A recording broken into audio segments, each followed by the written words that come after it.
Hello, my name is Abdiel Vázquez. This is Maestro in Tune, and we were just listening to Franz Liszt. This was his Transcendental Etude, number 4, I believe, called the Wilde Jagd, which means wild hunt. And that is me playing the piano. That was me playing the piano 12 years ago. That was in 2012 in China. That was in the Shanghai International Piano Competition. And I'll tell you why I chose to present that, because if you listened to the previous episode, I was talking about the common traits that successful artists share. And I kept thinking about it because as I was going through each of them, I was saying, oh, this requires a whole nother episode to talk about it. And I think that's true. I think over the next few weeks I will expand on many of these points. And the first one that really stood out to me when I was thinking back on it was the point about teachers, because I said something about how all these successful artists that I've had the chance to study or to spend some time with or to learn from, they have had great teachers. And to an extent that is true, but that got me thinking about this, about the element of, is there any element of chance in it? If there's any element of good luck, of having the resources, of having money, or of being in the right place, near the right places, or being able to go to the right places. And I got to think a lot about this, and one thing led to another. And I ran into, in my own head, the story of one of the greatest teachers of all time. I've been a big fan of him, and I'm talking about piano, and this was Franz Liszt, the greatest pianist of the 19th century, probably the greatest pianist that ever walked on earth. So in this episode, I'm gonna talk about this. I'm gonna talk about teachers. I'm gonna talk about students and what that means. And since I come from being a pianist, meaning most of my life I was actually being an actual active student of piano, there will be a lot of piano talk in this episode, a lot of piano nerdiness, a lot of piano history. So hopefully if you're a pianist, you will find this very interesting.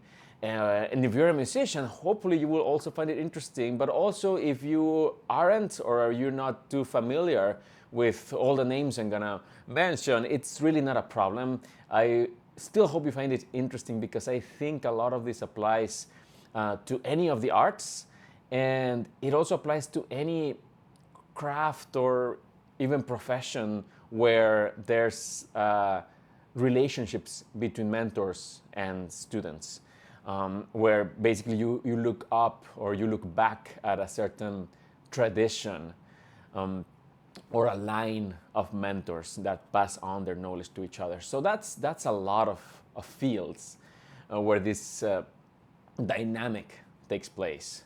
And thinking about Liszt, he said a famous phrase, which I've always thought about for many years, trying to figure out exactly what he meant, if he meant anything at all. And this is, there are no great teachers, only great students.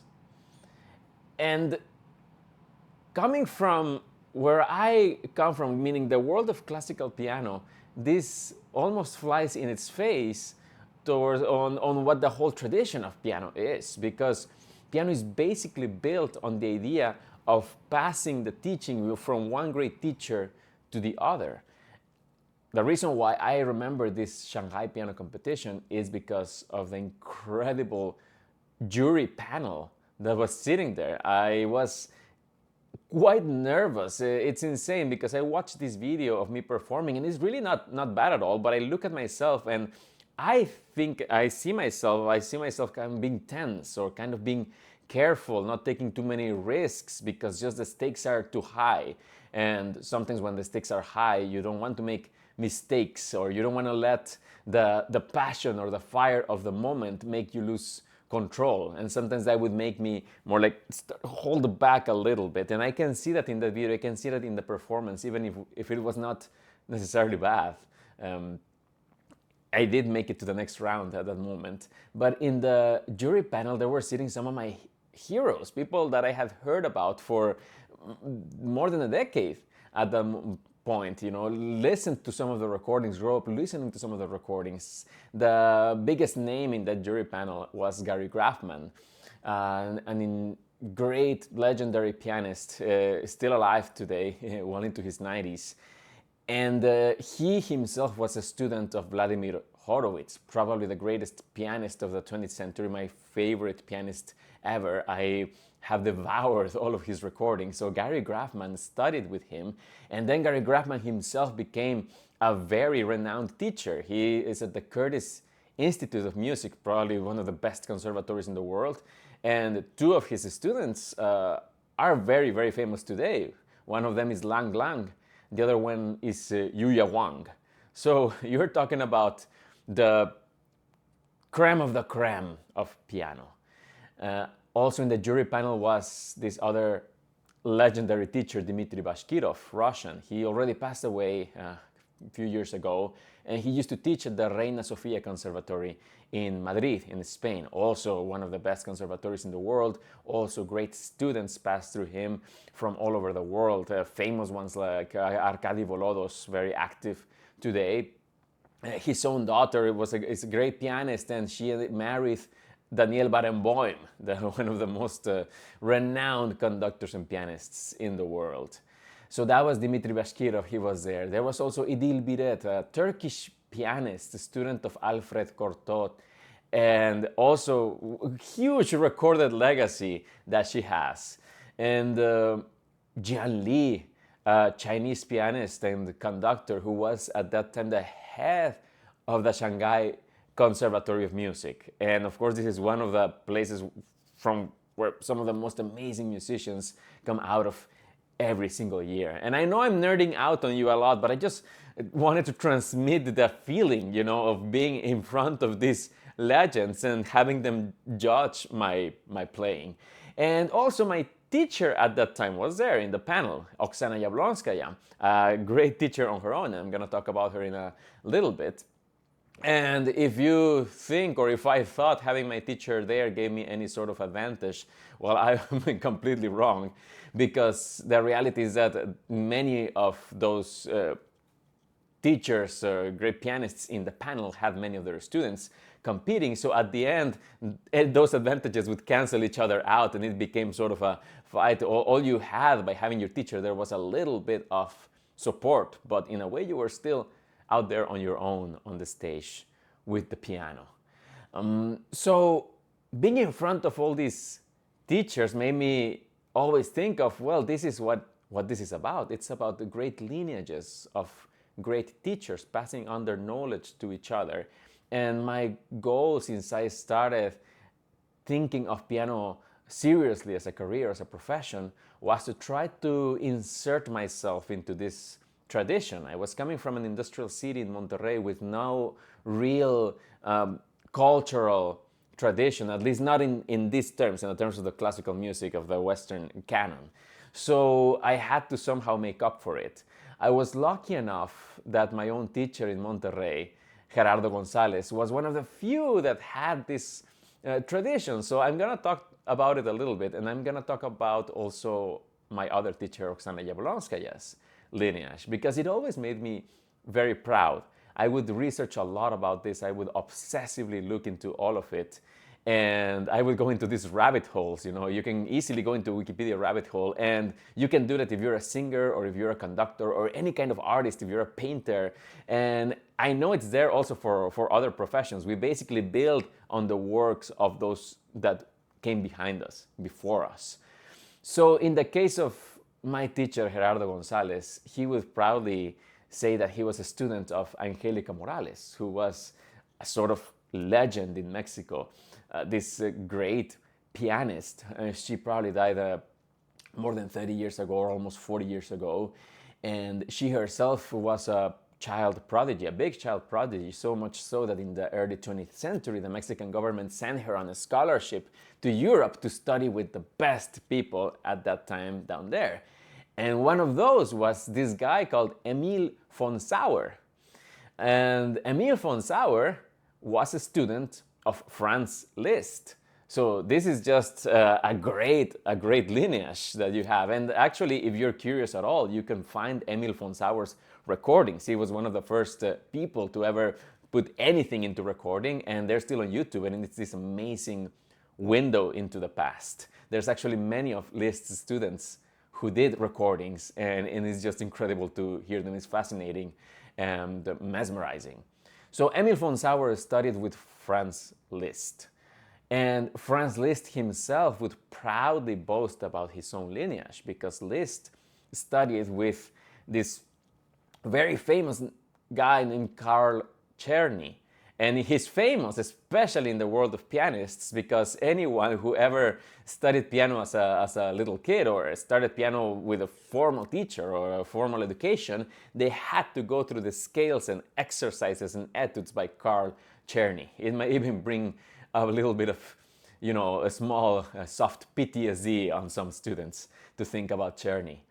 And Czerny himself would make sure that anyone and everyone knew that he had studied with the great Ludwig van Beethoven.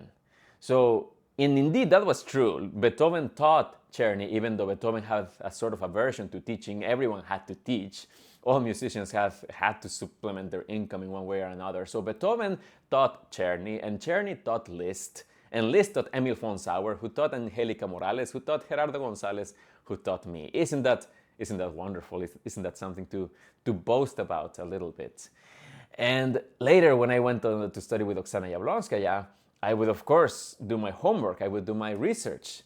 So I'm going to share that with you a little bit. But this time I'm going to start the other way around. I'm going to start with the beginning. So the other great father of modern piano playing, so one of them was Ludwig van Beethoven, for sure, absolutely. And the other one was Clementi, Muzio Clementi. Again, the pianists will recognize this name because all children, all teenagers studied Clementi's small pieces, his etudes, exercises, sonatas, etc. And Clementi was a very renowned pianist. He lived in London, even though he was Italian, and he was attached himself to the royalty, to the aristocracy in Britain. So at some point, Mozart, the great Mozart, comes to London in tour, and naturally the king organizes a competition, a piano duel amongst the both of them, where the audience would get to decide who was the best. So it was like a show-off, like the same kind that they have today with the hip-hop, competitions and stuff. So in this case, each would improvise and get more and more difficult, and at the end, much to Mozart's upsetness, it was a tie. It was a tie because Muzio Clementi was really, really good. And he was actually very happy about it. He didn't care that much about the competition, as far as we know. Mozart cared a lot, and he actually wrote back to his father. And you can see him being very bitter about it. He's like, Clementi is all fake. He's such a phony because all he does in order to play that well is he practices a lot. He's just practicing hours and hours. Well, of course, anybody can do what he's doing if you just practice that much. And that's so funny because that brings us back to my previous episode when I was telling of talent and hard work. And Mozart was basically saying, I don't need to practice that much, so my talent is more real than Clementi's. Well, the reality is that they were both great, and even Mozart was human. So Clementi was a great pianist, and he had a student named John Field. He's not that well known except in the niche of piano players because we know him as a person who invented or coined the name of nocturne. And even though his nocturnes are not very well known, this idea was picked by Frédéric Chopin. And if you don't know Chopin's nocturnes, please go listen to them and fall in love. So John Field was a good pianist, and at some point he moved to St. Petersburg. And in St. Petersburg, he has a student called Alexander Dubuc, this French guy who was also in St. Petersburg, and he is not well known at all. You will find very little information about him, except for the fact that he had a great student called Nikolai Zverev. And this name is sort of lore in the world of the piano because of the roster of students that he had. And I promise you will recognize these names. probably his most famous student, Sergei Rachmaninoff. The other one, Alexander Scriabin. And just like that, he has a bunch of students that ended up becoming legends of their own in the world of Russian pianism. And one of them was Alexander Goldenweiser, who was a teacher of Oksana Yablonskaya, my own teacher. You see, another great lineage of great teachers that I can boast about. My great-great-great-grandfather Beethoven and my great-great-great-grandfather, musical grandfather, Clementi. So naturally, when I would have my lessons with my teachers, I would try to ask them all about these great teachers. And this is where sort of I start questioning everything. Because yes, superficially it looks like this just tradition that is being passed from one person to the next, from one great person to the next great mentor to the next great mentor. And it would surprise me to notice that sometimes these teachers themselves would not make so much out of it. Like they saw a big contrast between themselves. Gerardo Gonzalez saw a big contrast between himself and Angelica Morales. They were just so different.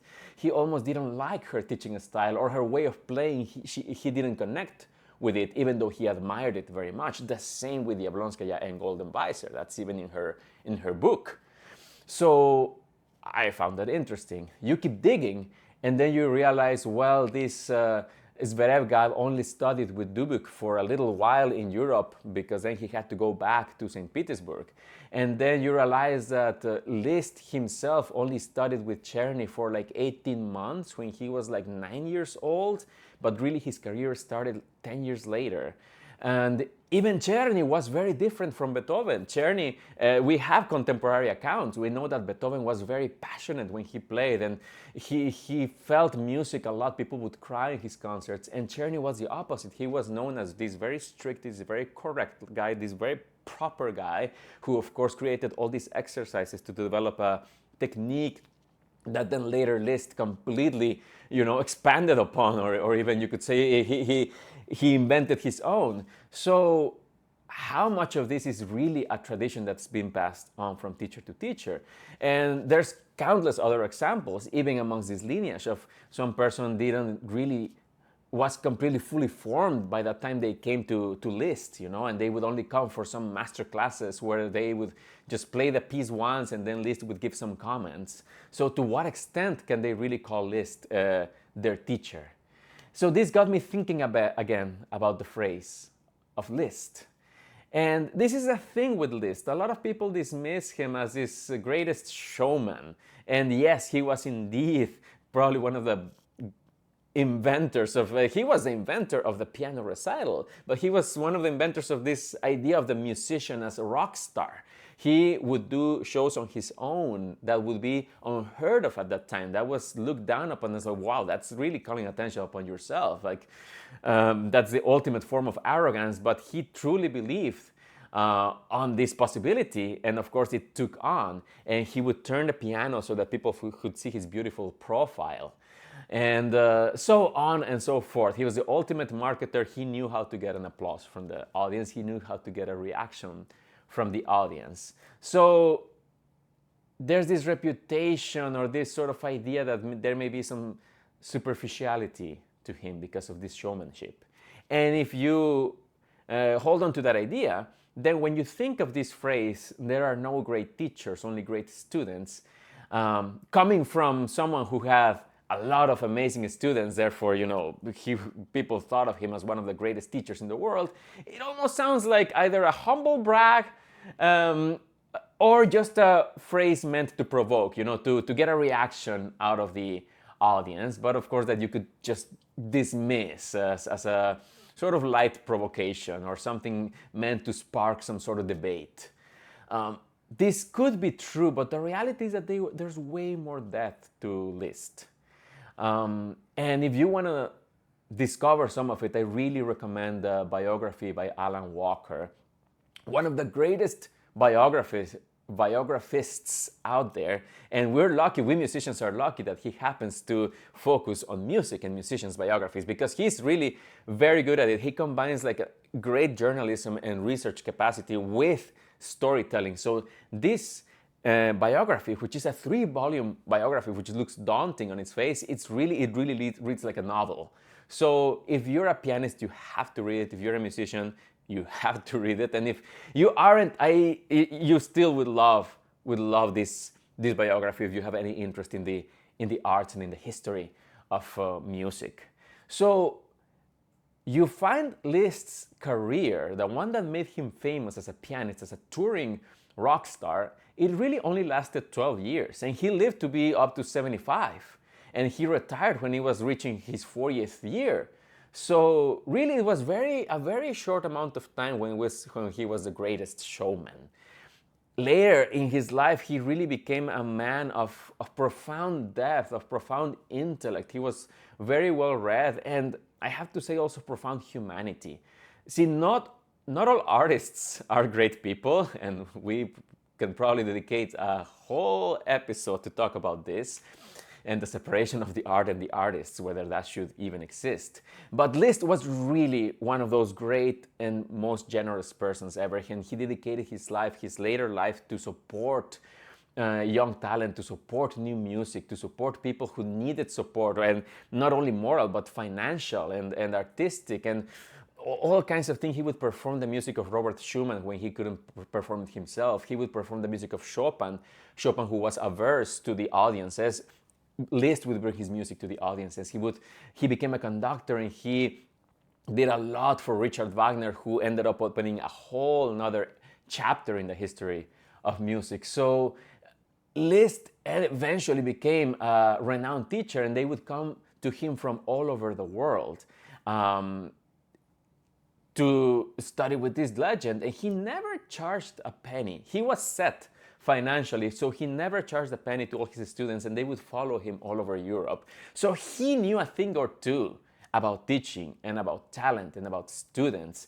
And he, of course, also knew that a lot of people came to him just for the picture. And he indulged, and there were pictures back then. Yeah, there were the daguerreotypes where you have to sit still for like an hour and then make a very serious face, and boom, they would finally do this big flash and take a picture. And they came for him for that. That hasn't changed to these days. Picture or it didn't happen.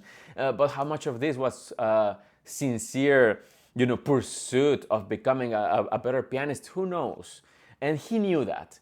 So when he would coin a phrase like, there are no great teachers, only great students, I want to believe that he knew what he was talking about.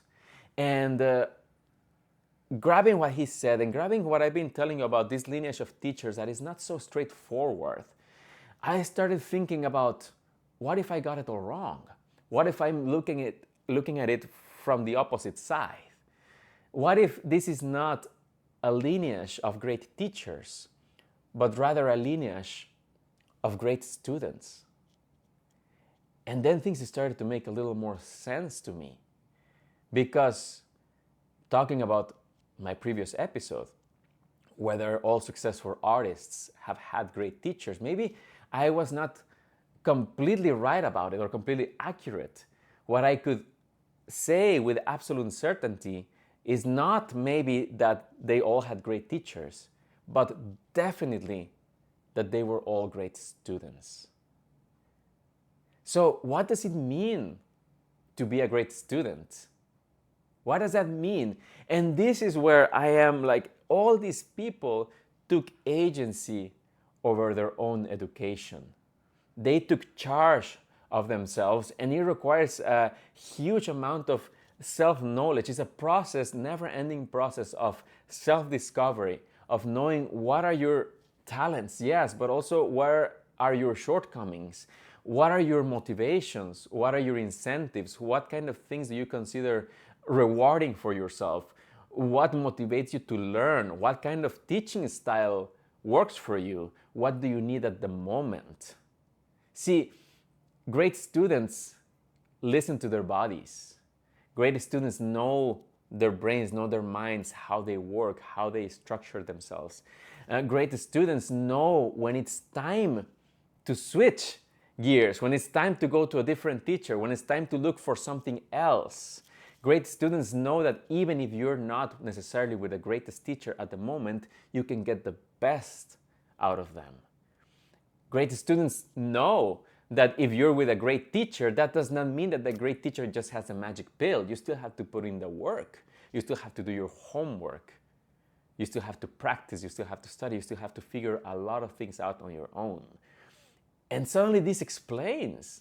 This explains because when you think about these great teachers, we have this sort of confirmation bias because we only see all the great students that turned out to make a great career. And then we think, well, this must have been a great teacher. What if all these students end up turning out having a great career despite the teacher, not necessarily thanks to the teacher? What if maybe other great talents were lost because this was not the right teacher for them? And you can see this case over and over. And you can still see it to this day.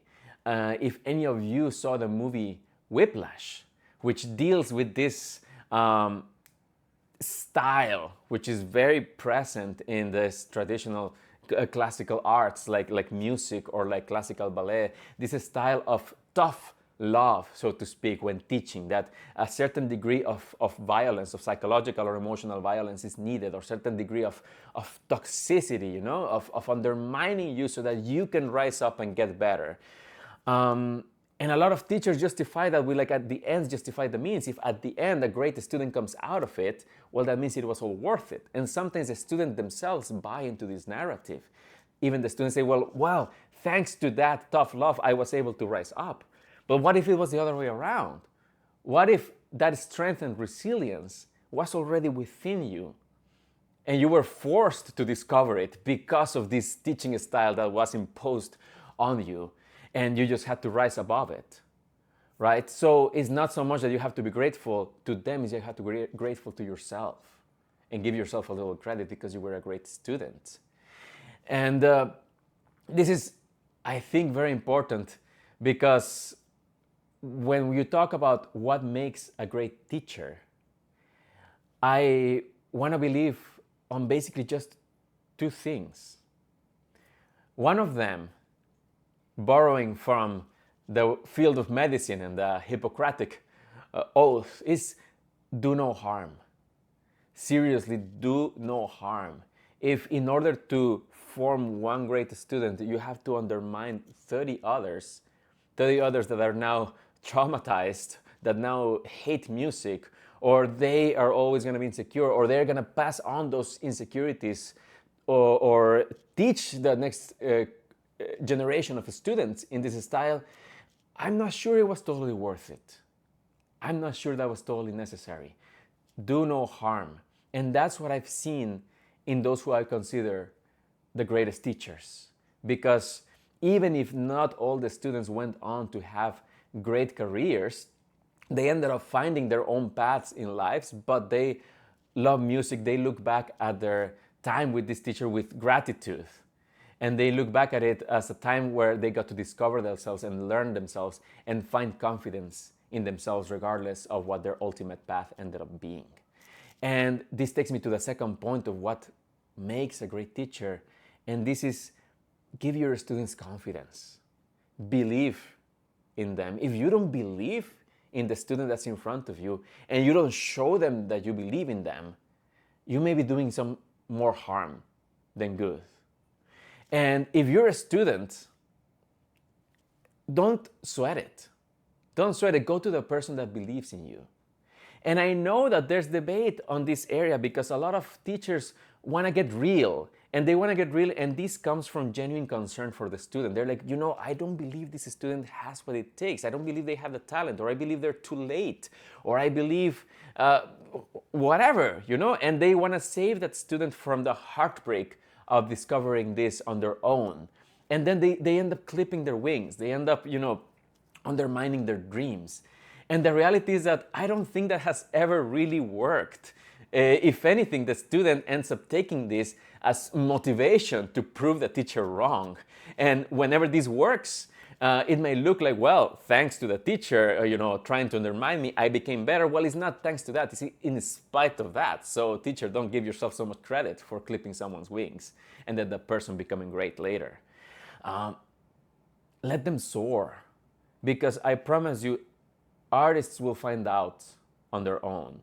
Life itself will bring enough obstacles that you will figure things out if you're an artist. But you won't regret having at least tried, having at least followed your dreams. So I myself try to bring this to my own coachings, to my own, the way I deal with students. If you've ever worked with me, you might know, a lot of you who are listening to this or watching this might probably know me in person, may have worked with me at some point or another. Know that I believe in you. Know that I believe in your potential and in your capacity. And you're the only one that can find out what that is and how far can it get. Nobody else can tell you. So our job is just to give you the tools to build that confidence and to follow those dreams. That's what I think makes a great teacher.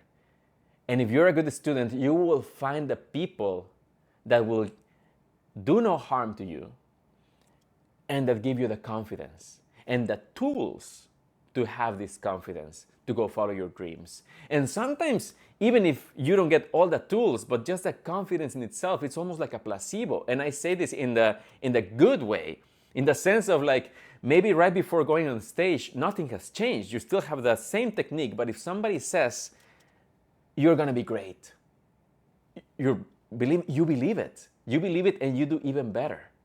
That's the power. That's the power that we have within us. So I think Liszt was right. I think Liszt was correct. We don't know if we are with a great teacher, and sometimes you think you found a great teacher and it's not the right teacher for you. And sometimes you think you don't have the greatest teacher, but that's exactly what you need, or at least is a person that you can get the most out of them. There's only great students. So I'm gonna tell you a little bit about how this competition ended, because I made it to the semifinals. I did not make it to the finals. I already was very happy to where I had made it, because these are like the Olympics of piano. And yes, I'm a little bit inspired by the fact that the 2024 Paris Olympics are going on right now. But really, that's how it is. And you have this circuit of great pianists traveling all over the world, like in the Formula One or like in tennis, the Grand Slam tournaments. So in this case, if you manage to make it to the semifinals after such a grueling preliminary process and then the live rounds, it's still great. It still hurts because you go there with dreams, you go there with certain expectations. Everybody is dreaming of winning. And I wanted to talk to the jury members at the end, of course, to see what they thought, try to get some advice from them. The first person who came to me was Idil Biret, the Turkish pianist, and I had many of her recordings back home in Mexico. And I did not request to talk to her. She came to me right away after they gave the results. She searched for me. She asked my teacher to please bring me to him right away because I need to tell him something. And we probably talked for like 20 seconds. She was like, I just want you to not take these results seriously. Please. You have so much talent. You have what it takes. Don't let this undermine your confidence. And of course, I didn't know I needed to hear that, but I absolutely needed to hear that. She knew. She probably knew very well. Then I went on to talk this great pianist, Ji Lian, the head of the Shanghai Conservatory. He came to me and he's like, wow, you should explore being a conductor. You have everything to be a conductor. The way you structure the pieces, the way you phrase, you should look into it. You're going to enjoy it. You're going to find yourself at home there. I'm a conductor myself, he was telling me. And then he went on about how I should pursue conducting. I also got to talk to Gary Grafman, not there, but I managed to get his phone number and we managed to have a call, a long phone call, half an hour. I was talking to my idol while I was sitting in my apartment in New York City. And he went on to encourage me to pursue conducting, to pursue my other interests also in opera besides piano, and to look into these professional opportunities that I was getting in Mexico. Because see, this was a crucial moment in my musical life, in my artistic life. I was at this crossroads where I had to decide, should I continue this life of the international sort of circuit competition pianist, trying to compete go to anywhere in the world and try to make it, and try to win something. And this, of course, costs a lot of money. It's a lot of sacrifice. It's a lot of emotional, taxation. So it was a tough decision. Or should I also explore my other interests? I know I want to be a conductor. I know I want to work in opera. I am having these opportunities to maybe explore a career in Mexico and in South America, because I had already won some competitions down there. So Gary Grafman was like, I cannot imagine how a young person like you would not be sought after, so sought after down there in Mexico. You should really look into that, And my own teacher, Oksana Yablonskaya, told me like, oh, you're gonna be the king down there. You should really go down there. And of course, cynical me, who came from Mexico and who did such a big effort to try to compensate for, the shortcomings of my own upbringing, of my own formation, and always had a little chip on my shoulder going to competitions and feel like I was being looked down upon because I was the only one from Latin America or the only one from Mexico. I had to do a lot of work to overcome this, and I was finally at a place where I could feel proud of myself, or I could see other international pianists eye to eye in a great competition. And cynical me could have seen these comments as just going back to that, as like, is this just a nice way of them to tell me I don't have what it takes? Are they just like in a nice way trying to tell me, you know what, maybe you should not, be so passionate about the piano? But I decided to not go down that path. I had been down that path enough in my life. So I decided to trust the fact that they are great teachers. So I listened to them. And I came back to New York, and I started to pursue both a career in Mexico, and I started to try to find mentors both in opera and in conducting to pursue all of that world. And of course, the rest is history. This is what my life revolves around right now. And I ended up having a lot of professional experience in South America over the next 5-6 years, experience that my peers, the ones that were doing the competitions with me, were not having, because they were still trying to make it out in that world that was so difficult. Meanwhile, I had the fortune to play with so many great orchestras and to get paid and to get flown around. And I want to close this episode with my big solo recital in the Bellas Artes, which was the biggest hall in Latin America, probably only comparable to Teatro Colón in Buenos Aires. This was Palacio de Bellas Artes in Mexico City. And I did a solo recital, and I'm playing the Liszt paraphrase on the opera Rigoletto by Verdi. So the house was full. It was fully packed. And it was a moment of joy to think, looking back at this young me in China and deciding what to do. I was like, well, those teachers were right. They guided me in the right direction. They were great teachers. Or maybe just maybe, I was also a great student. It was great talking to you. I'll see you next episode. Please let me know what you think. This is Maestro in Tune. My name is Abdiel Vázquez. Until next time.